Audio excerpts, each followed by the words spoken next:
Eu tive acesso a alguns componentes dos freios da Fórmula 1 e vou mostrar exatamente como eles funcionam. Eles são absolutamente incríveis. Conseguem levar o carro de 350 km por hora a zero em menos de 4 segundos e, por causa da desaceleração, podem fazer a cabeça do piloto pesar mais de 55 quilos. Sou Scott Mansell do Driver 61, onde treinamos pilotos para atingir seu verdadeiro potencial. Para começar, eu vou mostrar o que cada uma dessas peças faz, de fato, no sistema de frenagem do Fórmula 1 como um todo, antes de apresentá-las em detalhe. O que está faltando aqui é o pedal do freio de um Fórmula 1. Se você imagina o pedal de freio do começo dessa sequência, o piloto pressiona o pedal, ele então empurra esses pistões nos cilindros mestres, o que por sua vez empurra o fluido hidráulico através desses bocais e através da tubulação de freio até essa pinça aqui. Agora, na pinça temos alguns pistões na parte traseira, de que trataremos com mais detalhes à frente. Então, quando o piloto pisa no pedal, eles forçam as pastilhas de freio e elas, por sua vez, encostam nos discos de freio, como vemos aqui. E então, toda a carga de desaceleração é transferida através da roda e do pneu do carro para a pista, levando o Fórmula 1 a desacelerar. Comecemos então com os cilindros mestres. Como você pode notar, eles são dois, um para os freios na dianteira e o outro para a traseira. A traseira atualmente é ajudada pelo MGU-K, que eu vou mostrar em detalhes em outra ocasião. Então nós temos aqui o eixo, que é conectado a um pistão no interior, e você pode ver que nós empurramos o eixo. Exatamente como acontece quando você pisa no pedal do freio, ele é comprimido para o interior. Dentro dessa câmara nós temos o pistão e uma vedação que movem o fluido hidráulico através da câmara e até o encaixe da tubulação de freio bem aqui. Esse pequeno bocal se conecta ao reservatório que armazena todo o fluido de freio. Precisamos do reservatório para quando as pastilhas se desgastam ao longo de uma corrida.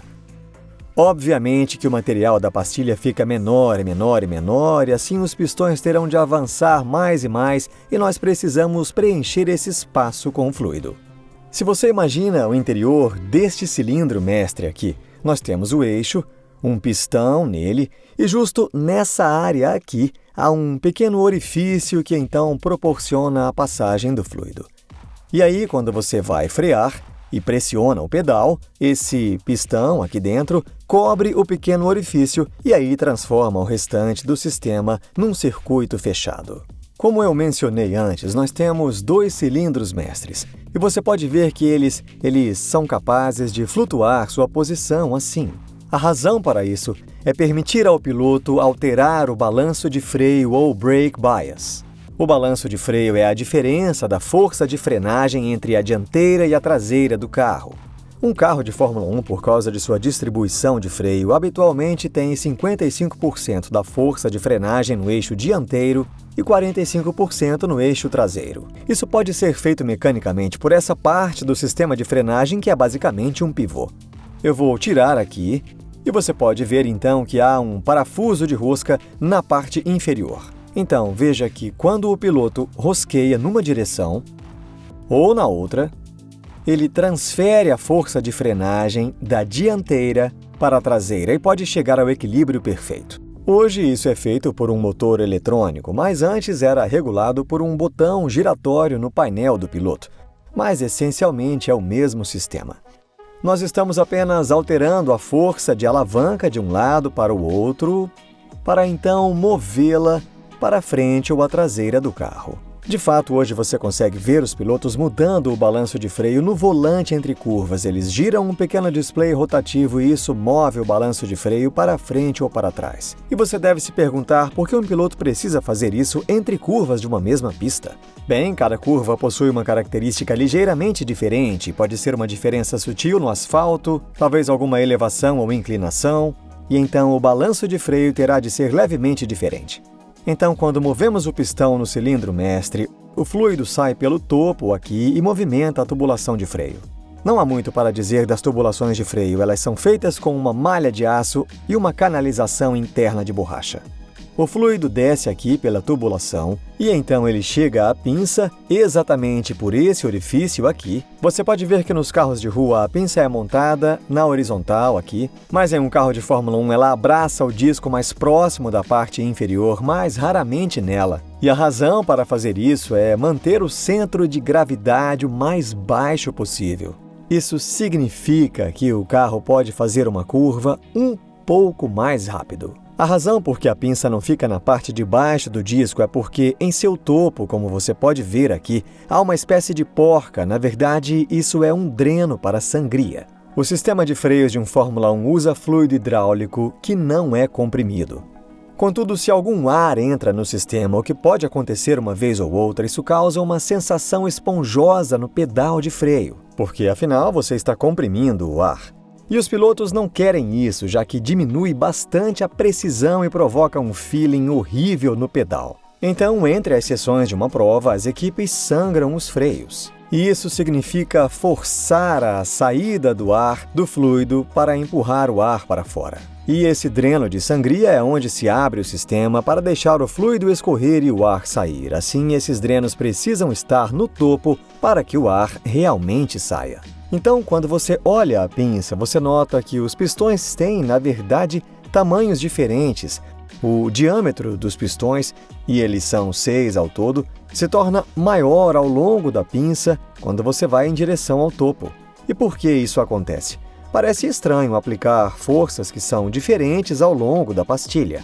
Bom, a razão para isso é que o disco está girando dentro da pinça aqui. Se os pistões tivessem exatamente o mesmo tamanho, os primeiros em contato com toda a força rotacional do disco provocariam um desgaste muito maior naquela parte da pastilha. Então, se você pensa na rotação do disco, precisamos de menos pressão na primeira parte da pastilha, justamente aqui, e um pouco mais à medida em que avança. Então, a seguir nós temos o disco e a pastilha. Aqui é que as coisas ficam realmente interessantes do ponto de vista dos materiais. As pastilhas são apenas colocadas na pinça assim. E você pode ver que elas apenas se encaixam, estão apenas flutuando, não há nada que as prenda. Então, a ideia é que os pistões, eles pressionem as pastilhas aqui, e aí então elas se deslocam e criam um atrito necessário no disco.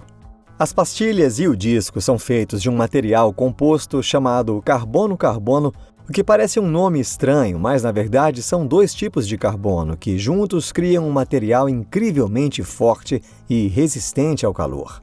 O disco tem diâmetro máximo de 270 milímetros e espessura máxima de 32 milímetros. Cada um deles pesa menos de 1,5 kg, que é incrível considerando a força aplicada neles. A forma pela qual os freios funcionam é transformar a energia cinética do carro em movimento, em energia de calor, por meio da fricção que acontece entre as pastilhas e o disco.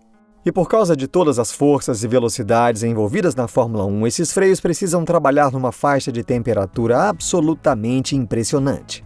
Então a temperatura do disco e das pastilhas pode chegar ou até mesmo ultrapassar os 1000 graus Celsius. E é por isso que em algumas imagens você pode ver o disco incandescente quando o piloto freia realmente forte. Há muita habilidade envolvida, tanto do piloto quanto da equipe, em controlar a temperatura dos freios para que sempre funcionem em seu máximo. Então, quando os freios estão muito frios, não há muito atrito quando o piloto pisa no pedal, mas à medida que o piloto freia e os discos estão rodando, eles estão se aquecendo. Imagine a perspectiva do piloto quando aciona os freios e eles não estão trabalhando perfeitamente bem para 2 ou 3 décimos de segundo depois realmente começarem a funcionar. É por isso que se vê algumas vezes no começo de uma corrida pilotos travando os freios com facilidade, já que a temperatura dos freios ainda está muito baixa. Se você chegou até esse ponto, eu vou gastar 5 segundos para pedir que se inscreva no canal Driver 61. Eu vou mostrar o funcionamento inteiro de um carro de Fórmula 1 e como funciona cada componente, então você pode se inscrever e clicar no ícone do sino. Os discos de freio da Fórmula 1 são ventilados, com orifícios ao longo deles. Esse disco é mais antigo, mas os atuais têm muito mais orifícios do que ele, o que proporciona uma maior superfície para refrigerar os discos de forma mais fácil. Essencialmente, o que acontece é que esses dutos puxam o ar para dentro. Ele avança pelo meio do disco aqui e se dissipa pelas aberturas externas e, nesse processo, refrigera o disco. Agora, como muitas coisas na Fórmula 1, é sempre um compromisso. Quanto maiores forem os dutos, mais eles vão atrapalhar o fluxo de ar ao longo do resto do carro, e você sabe como a aerodinâmica é importante na Fórmula 1. E como nós ouvimos bastante na Fórmula 1 atualmente, é algo complicado de se administrar. A dificuldade vem em circuitos como Baku, onde há um trecho longo, estreito e sinuoso de baixa velocidade, seguido por partes bastante velozes sem muita frenagem. E é por isso que é comum ver erros de frenagem na entrada da curva 1 em Baku. Em seguida temos o brake bell e ele é conectado ao disco com esses parafusos deslizantes aqui. A razão para que eles flutuem é o fato de que o brake bell de alumínio e o disco de freio em carbono se expandem com o calor em velocidades ligeiramente diferentes. Essas porcas aqui fixam o brake bell a toda a superfície do disco, como você pode ver. Os carros atuais de Fórmula 1 não usam mais esse componente e o disco se encaixa diretamente na ponta de eixo. Uma vez que o disco de freio esteja conectado à ponta de eixo, a roda é montada com a porca central e o sistema de frenagem está completo. Se você gostou deste vídeo, confira nossos outros vídeos sobre a engenharia da Fórmula 1 clicando no link aqui no alto. E se você pilota e quer descobrir como ser mais rápido e alcançar o seu potencial, então clique na playlist da parte de baixo e eu te encontro no próximo vídeo.